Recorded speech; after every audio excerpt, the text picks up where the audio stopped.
Assalamualaikum warahmatullahi wabarakatuh. Salam dan bahagia Bapak Ibu Guru Penggerak. Saya Wike Widayanti SPD, calon guru penggerak Angkatan 9 Kabupaten Jember. Kali ini saya akan memaparkan tentang diagram trapesium usia. Pertama, refleksi. Saya akan membuat diagram trapesium, lalu menjelaskan peristiwa positif dan negatif yang saya alami, dampak emosi yang saya rasakan, mengapa momen masa sekolah masih saya rasakan, pelajaran hidup apa yang saya peroleh dari kegiatan trapesium usia dan roda emosi terkait peran saya sebagai pendidik, dan bagaimana saya menuliskan nilai-nilai yang saya yakini sebagai seorang pendidik.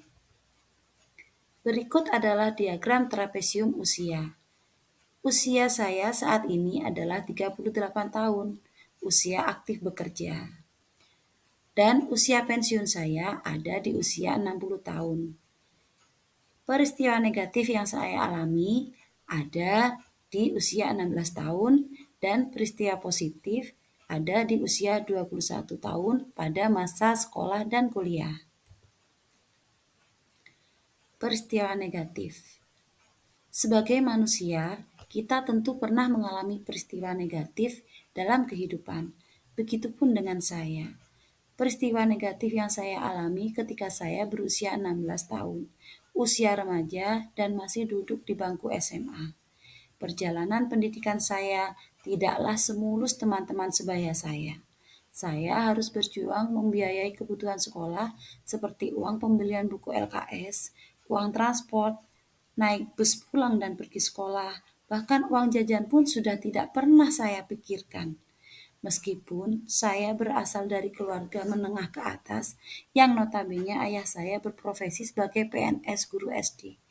Tapi karena ada masalah dalam keluarga yang mengakibatkan kurang harmonisnya keluarga saya hingga pendidikan saya terabaikan. Saya tetap berusaha menyelesaikan pendidikan saya dengan biaya yang saya usahakan sendiri. Ketika sekolah, saya berjualan apa saja, berbagai barang dagangan ke teman-teman. Sebenarnya saya merasa malu dan mempunyai keinginan sama dengan teman-teman yang lain yang tinggal menikmati fasilitas dari orang tua untuk pendidikannya. Dari situlah saya bisa melanjutkan pendidikan hingga lulus SMA. Namun sayangnya, saya tidak bisa melanjutkan pendidikan ke jenjang perkuliahan. Peristiwa positif yang ada di kehidupan saya adalah ketika lulus SMA, saya tidak meneruskan ke jenjang perkuliahan karena memang tidak ada biaya dan dukungan dari keluarga. Jadi saya menikah di usia 19 tahun. Setelah berusia 20 tahun, saya dikaruniai bayi perempuan yang sangat cantik, karunia dari Allah SWT. Ketika bayi mungil itu berusia 1 tahun dan saya tepat berusia 21 tahun dengan dukungan dari suami dan ibu saya melanjutkan kuliah D2 saya. Tidak mudah rasanya berkuliah setelah berkeluarga, apalagi dengan mempunyai bayi dan teman-teman kuliah yang rata-rata masih lajang. Minder pasti ada, tapi saya melaluinya dengan rasa syukur karena bisa melanjutkan pendidikan D2 dan transfer ke S1 yang mengantarkan saya ke profesi saya yang sekarang ini, yaitu sebagai seorang pendidik. Allah sudah mengatur segalanya dengan baik. Alhamdulillah. Dampak emosi yang saya rasakan, dampak negatif yang saya rasakan, tidak mudah bagi saya menjalani hal ini. Namun saya berusaha tetap mensyukuri semuanya.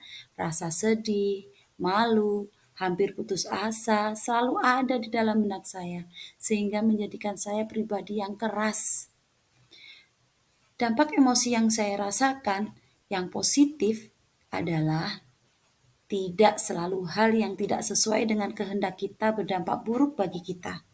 Semua peristiwa baik yang negatif maupun positif menjadikan saya pribadi yang kuat mental, tahan banting, dan selalu berusaha keras. Mengapa momen masa sekolah masih saya rasakan? Bangku sekolah dan usia remaja adalah fase di mana masa-masa yang paling membekas. Namun saya melewatinya dengan perjuangan.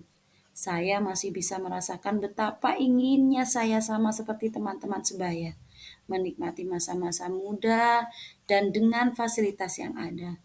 Namun, kembali lagi kepada rasa syukur saya bisa mendapat pelajaran berharga bagi kehidupan yang bisa saya terapkan di dalam keprofesian saya sebagai pendidik, yang mana dalam menuntut murid harus dengan penuh kesabaran, keuletan, dan perjuangan.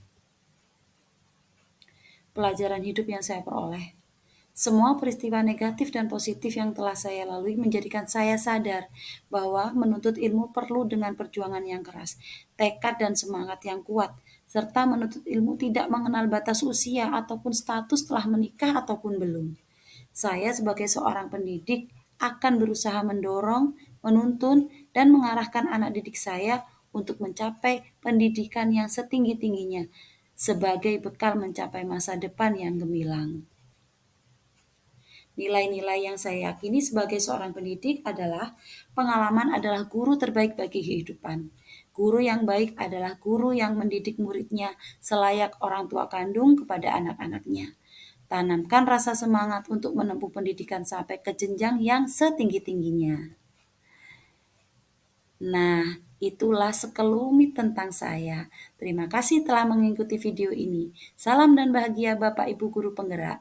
Semangat, semangat, semangat.